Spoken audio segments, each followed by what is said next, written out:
Hello, welcome, and thank you for tuning into Channel Voices, the podcast for future channel leaders, where we learn the ins and outs of partner ecosystems through casual conversations with channel professionals from a variety of industries, partner types, and geographies. My name is Maciek, and I'm your host.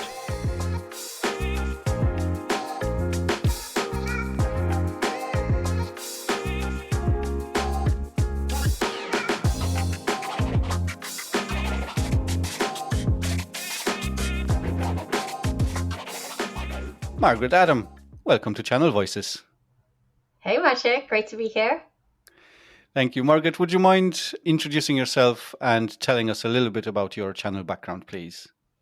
Yeah, sure. My channel background was pretty much my whole career has been involved either directly or indirectly with the channel. I kind of started out in a hardware vendor, and I was dealing with retail channels. I was a product manager. I then held various roles in distribution. I was funded headcount at a couple of distributors. I then moved into partner land. I worked for an ASP, as it was in those days, kind of pre-cloud, as well as a SI. I then spent a good 14 years as an industry analyst, and you'll be unsurprised to know that I looked after all things partnering. So I had a team that looked at channels and partner program best practice, had a team that looked at the services ecosystem, had a team that looked at ISV and marketplace. And really my role as an analyst was really to analyze what was happening in the channel and what this means in terms of strategy. I then went back into vendor land. I was in a partner marketing role at Salesforce, and then back into product marketing. And the last 2 odd years, I've been with Channel Scaler, as you know, and back in product marketing again. And obviously what we do is provide the technology to automate your partner programs, right? And engage with your partners. So yeah, partner is very much my DNA, I think. Never really left. Thank you so much, Margaret. Before we get into our main conversation, we have the segment where a previous guest leaves a question for the next guest on the podcast. And the last guest on Channel Voices was Adam Ulfers from Meter. And he left a question for you. And it goes like this. What will it take for channel partners, particularly resellers, to push past the 20% threshold and, significantly grow their share of recurring revenue? Okay, so we're talking about traditional resellers there moving Yes. into the cloud, moving into managed services. I think there's going to be a will, to be honest. It's a hard transformation, right? We saw this with the cloud. It has a very real impact financially to manage that transition from your one-time lumpy fees into a recurring revenue model. It requires a different sales motion and a different structure. And so, both financially as well as culturally, it's a big change. And honestly, if they haven't done it but now, maybe they don't want to, right? We've been talking about the transition. When I was at IDC, going back 14, 15 years, we were talking about this transition, right? So I think there are some businesses who don't want to make that transformation, and that ultimately is their decision, right? But there are others that have embraced it. I think the easier motion is to move into smaller managed services, moving into SaaS resale, but that doesn't give the volume to move them out of that 80-20 mark. So it does mean delivering and developing new services and a new portfolio and a new way to go to market, which some businesses quite rightfully don't actually want to make the transition. It doesn't make sense to them. And I think, they will continue to run as they are. So I don't have the answer to that one, I don't think. This is for Adam to basically decide whether, he is okay with that answer. I am very good with that answer. But a follow-up question from my side, do you think these traditional resellers, are they going to be left behind given everything that's going on? We've been talking about their demise again for 15 years, and they still play a pretty critical role in terms of the relationships that they have. So no, I don't. I think what might change is the relevancy of the portfolios that they offer and what they do, right? Tech is moving incredibly fast. So I think maintaining growth does mean being in the cloud. It does mean adopting new technologies, new cyber solutions, AI, all of that. So the portfolio, and of course, when a product is very commoditized, your profitability is under pressure. So they'll need to embrace the new in order to remain relevant, profitable, and growing. And if they don't, I think they are going to struggle in the longer term. Thank you. And speaking of new technologies, everyone's talking about AI right now. But from Oh, your yeah. perspective, how is it actually transforming the way that channel programs operate? From recruitment to enablement, sales, and beyond. I'm gonna, I don't think it's transformative yet. I think it's gonna be though. So I'll caveat that. If I look at where most vendor activity is, it's still a lot around the edges, right? So they really kind of testing AI in different use cases. We are seeing some things come to market, but I wouldn't say it's a holistic transformation yet. Where it is showing up quite a lot is in kind of the partner identification, recruitment, and prioritization piece, right? Kind of using AI to rate different partners for their industry fit, for gaps in portfolio, a need for integration partners, using AI to analyze those and identify those gaps, and then go out and help to identify those partners. We're seeing it in supporting the PAMs, so kind of this idea of an AI PAM. So, looking at internal workflows where there's a lot of overhead on the partner account manager, things like basic support requests, or how do I register a deal? How do I apply for MDF? Those kind of questions, and bringing that into your PRM and into your workflows. Another place that's showing up a lot, I talk about this quite a bit, is in the co-sell piece. And I would say that probably the one area where I'm seeing it be the most mature, actually. So using AI to look at all kind of different signals, points of data, certifications, experience, customer case studies, customer references, to identify and match and align vendor sellers with partners around shared opportunities, right? So kind of matchmaking for co-sell opportunities, but then also matchmaking for kind of partner to partner type engagements. And linked to that is, and I don't think anyone's nailed this yet, but certainly seeing the role that AI can play around attribution and scoring always been very complex, right? Particularly in multi-partner deals, to associate a value that a non-transactional partner brought into a deal, right? And so kind of using AI to help with that scoring. And ultimately that would help with attribution.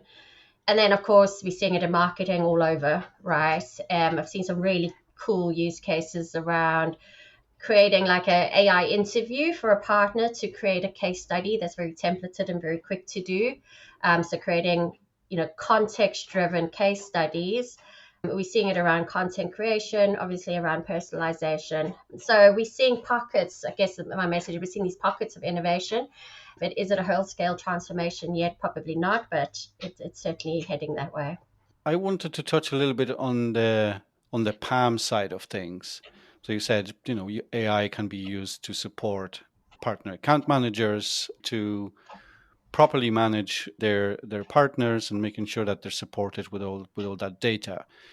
And I even made a short episode, one of the Channel Tuesday ones, which talks about coaching partners by using real time data. Mm. So all that data driven channels, a lot of times it means there's a lot more dashboards that are being created. But how would AI help, especially PRM platforms, turn that data into that decision making power?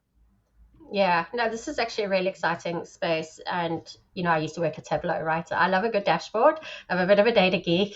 But what AI brings to it is really excited.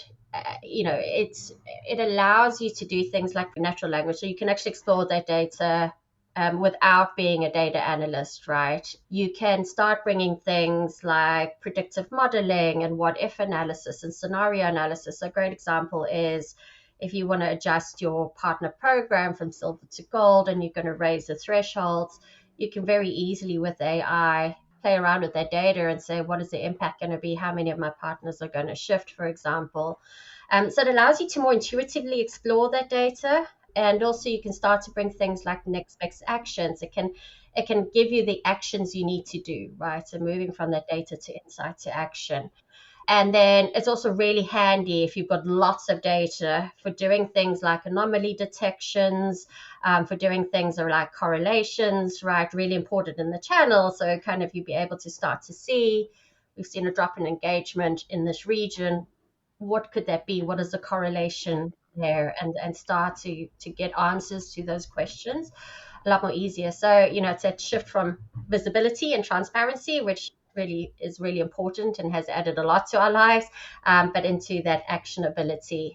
I will caveat this though, right? Because I think one of the biggest barriers to AI adoption by channel teams is the data, right? Because AI is only as good as the data foundation that it operates on. You can't, agents can't trigger actions from systems that are disconnected.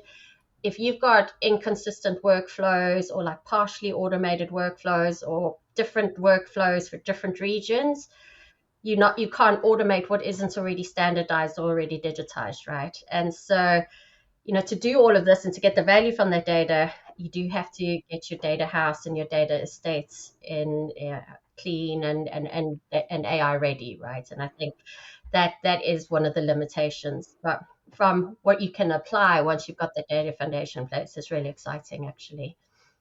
Super cool. The other thing that I would want to mention here is that having all that AI functionality being available on the vendor side to being, able to grab that full ecosystem view of what's happening, the performance, etc., is all well and good, but you do need a this mechanism, typically a PRM, to share that data in real time with partners as well to create that transparency, right? And that's where PRMs like Channel Scaler would typically come in. Absolutely, absolutely. You've got to make it visible and you've got to make that data as in real time as possible, right? So that it's not a report that you're emailing to them months after the fact, right? That actually, and we've seen that, right, with Channel Scaler, where you show dashboards in that portal, you get much higher engagement because it means something to the partners, right? They're able to see how they're performing. You're one of many vendors that they're working with. Now the next stage of this is that they can go and explore that data, right? So, okay, if we had to do this, what would the impact be, right? So they can start to play around with the data rather than just having it as visible. But you're 100% correct, and PRM plays a critical role in being that window to partners, right? And vice versa, bringing partners back into your organization. We've seen this trend for a long time now, and it's all about personalization, and especially when it comes to onboarding partners and providing them with the right enablement for them, and on the marketing side as well. Like Mm-hmm. personalization has become pretty much an expected thing today. How can AI make it possible to deliver that very tailored experience to hundreds or thousands of partners at once? Yeah, so first of all, it can, right? I think that's a beauty because once it's able to trigger those actions, it can work on these huge volumes of data. I think what AI can do is add context, right? So it's not just what partner type you are, but it's actually we know who the partner is, but we also know what they're doing. We know what stage of maturity they're at, and we're able to advise them on what they need to do next. So that's highly, highly personalized based on the triggers that that individual partner or the individual user within that partner has actually taken, right? So you can get to much more granular journeys over time. And then, the AI system learns from every interaction, right? Who's opening what, who performs well. So you start to be able to see and be able to get trends in terms of, okay, our best performing partners do these 6 or 7 things. Let's bring that into that onboarding journey, for example, because we know that these are the actions or activities that drive the most results, right? So I think it's that context in terms of where that individual partner is and their journey with you, and then providing that next best action or next best recommendation. So moving again from that visibility to that actionability. That's a word. Are you able to back it up with any real world examples? Any stories or cases where AI really made a big difference already in something like, I don't know, lead distribution, deal registration, or even marketing development funds? Yeah, I'll talk from two perspectives. So from our perspective at Channel Scaler, right, we recently launched as part of an MDF concierge service brought in AI document intelligence, right? So AI can analyze proof of performance. Now I've been in partner marketing and I know what a pain doing that is, right? It's an overhead that nobody needs in their life, right? But it's there for a reason. So actually bringing in AI to do that proof of performance, and it can analyze majority of it. And where there is a problem, it's typically because there is a problem with the proof of performance, right? So just taking away hours and hours of work, right? And so that you're able to focus on more creative work. We've also brought AI into deal reg, actually on the partner account manager side, right? So being able to help them to manage the deal reg pipeline, to which deals to prioritize first in terms of approvals, where there's actions taken. So just speeding up that process and again taking that overhead away from the partner account managers. Another place where I've seen it be very effective is around matchmaking. And this has had a huge impact. So I think AWS one of the first to do it, but I know many vendors have started to do this now. So AWS's one is called a partner matching engine, and it looks at all sorts of data points, right? Not just certifications, not just tier status. It looks at what case studies they've done, past businesses, how engaged they are, what kind of marketplace activity partners have done. So all sorts of data points and activities to really get a very rich view of that partner, but then start to recommend partners in the seller's workflow. So if you can imagine, AWS seller has an opportunity in Citibank, okay, and they're going into their CRM and putting in that deal or that opportunity.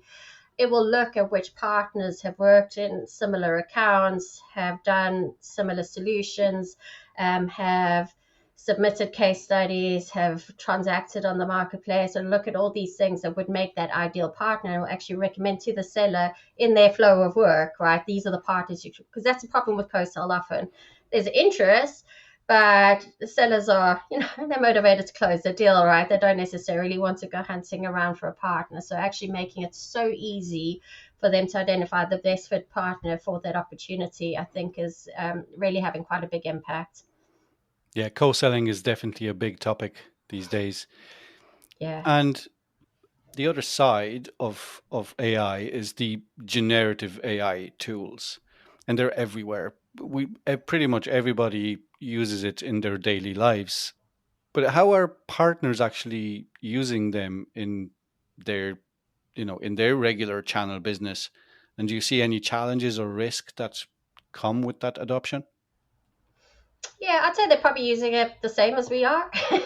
As I think everybody is. However, where I'm seeing really intelligent use cases are particularly with your MSPs and your service delivery partners, is bringing AI to improve help desk, to improve customer onboarding time, also to do things like predictive analysis and things like that, right? Doing root cause analysis. So applying it into their service desk, their help desks, to improve and optimize on service delivery.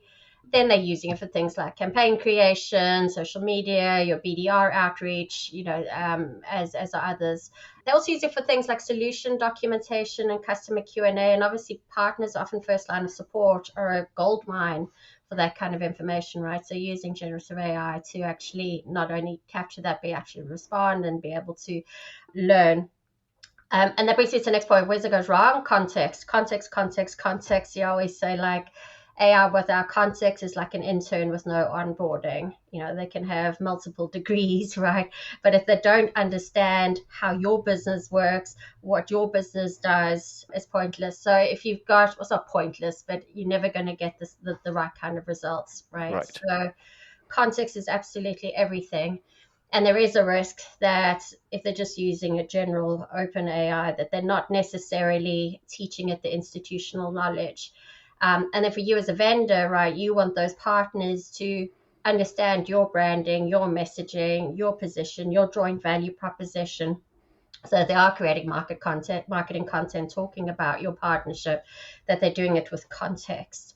So I think that's a risk. And then of course there's always the over reliance on automation, not checking, not fact checking, putting out stuff with inaccuracies. There's always that risk, right? And I don't think it's limited to partners. I think the same is true for individuals within any business, right? But I think it needs that governance, those brand guidelines, and that institutional intelligence in order to be effective.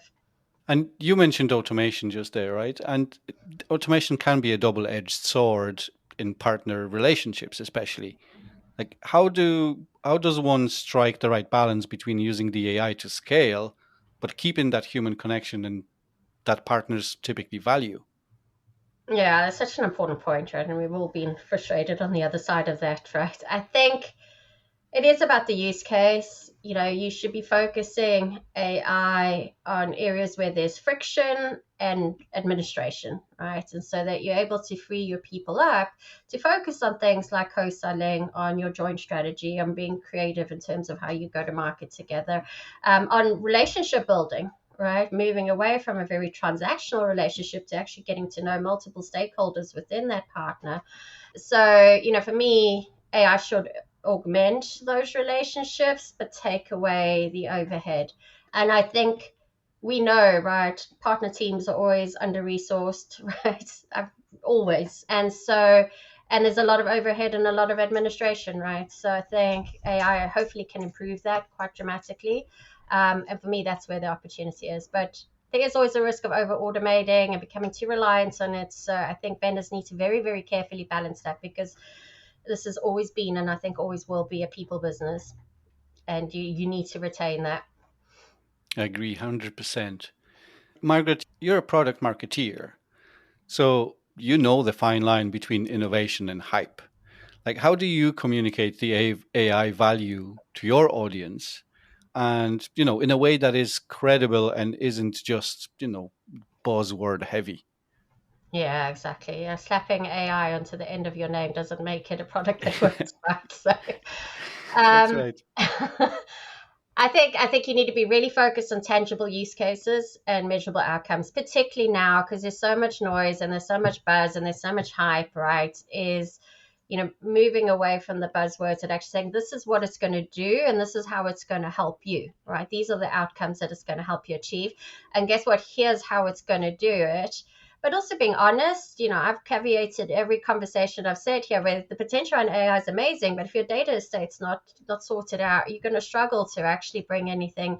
You have to have the fundamentals in place. So I think that's the one piece is, really focusing at real examples, making a tangible use case, measurable outcomes. But then I think what we also need to do, particularly now, is explain the role of AI and the role of the human in it, right? And really starting to say, this is what the human does and this is what the AI does. And as a marketer, that's really hard to do with a very long format piece, right? But I think it's really important to do that because this is the balancing act I think many of us are trying to figure out is, where does human judgment need to come in and where will AI play a role? And then again, showing the measurement, showing the outcomes that actually achieve, right? I think that's how you cut through the noise right now. Perfect. Rightly so. You talked about measuring the tangible results, and I think a lot of channel professionals, channel chiefs, they're scratching their heads because they want to kick off an AI initiative within their channel program. They need to be able to measure it somehow and prove the ROI. So, from your perspective, what KPIs should they be really concentrating on to prove that ROI? Yeah, and I mean, this is a real thing, right? I think it was an MIT study that came out that says something like 95% of Gen AI projects are failing and also failing to deliver any kind of measurable ROI. So, I don't think it's limited to channel teams, but channel teams have limited resources and limited time, which makes AI a very interesting proposition. But again, you don't have time to experiment indefinitely, right? So, I think my first bit of advice on measurement is being very clear on what problem you're trying to solve, right? And starting there. So if you are looking to save time, if you're looking to improve engagement, if you're looking to improve lead conversions, whatever the objective is, that you're able then to measure that as a result, right? It might have other impacts, but you need to be able to tie whatever AI activity you're doing with something that can show that result. So I'd say probably those are the three that I'm seeing the most: time savings, conversion improvements, and like any uplifting and engagement.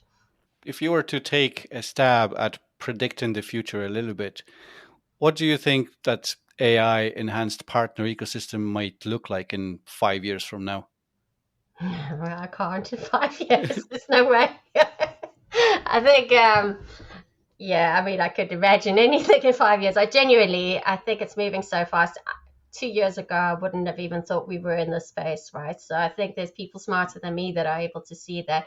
What I do think we will have is, I mean, and I've kind of been thinking about this before AI became such a thing as well, is moving away from kind of individual systems to having platforms of collaboration, platforms of platforms, or ecosystems of ecosystems, right? And really being able to create actions and triggers across different systems or different platforms, right? So if you think about multi-partner deals is a really great example of this, right? Right now, let's say you've got a manufacturer in Brazil who's moving to S4 HANA on AWS. Okay, so you're going to have an SAP AE and SE team there. You're going to have an AWS AE and SE team on that. You might have a marketplace transaction in that if that company does private offers. You're going to have a GSI, let's say it's Accenture, it's Deloitte, or it's Wipro, right? They're leading the implementation and change management. And then you probably, because it's in Brazil, you're going to have a regional Brazilian reseller to do all of the contracting and the first line support, right? And all of these partners are in different systems, right? And so it's very hard to get that visibility. It's all going to be living in separate systems, right? And this is a big challenge. We've got attribution. When the deal closes, everyone's claiming that they did it, but you've got no way of actually seeing that. So I think what we will get to is a lot more interconnectivity and interactions between these different systems, because that's how AI needs to work. Right. And so I think it'll, and I don't know how they're going to do this, but I think what this will give us then is much greater visibility outside of our own systems and our own systems of record. So I think that data interaction is going to become a lot more interesting. Appreciate it. Thank you very much, Margaret. There's one question that I ask of every guest, and that's, what's the one thing you wish you knew before you started your career in channel? That's a great question. Yeah, I guess I would have known how hard it is. It's really not an easy space to be, but I think, related to that is that it has always been and will always be about trusted relationships. And that trust is really hard to build and really easy to break. And certainly I've made mistakes in my career. I think we all have, right? But that, the minute you understand the criticality of trust in any kind of partnership, I think the more effective that you will be in that role. Thank you.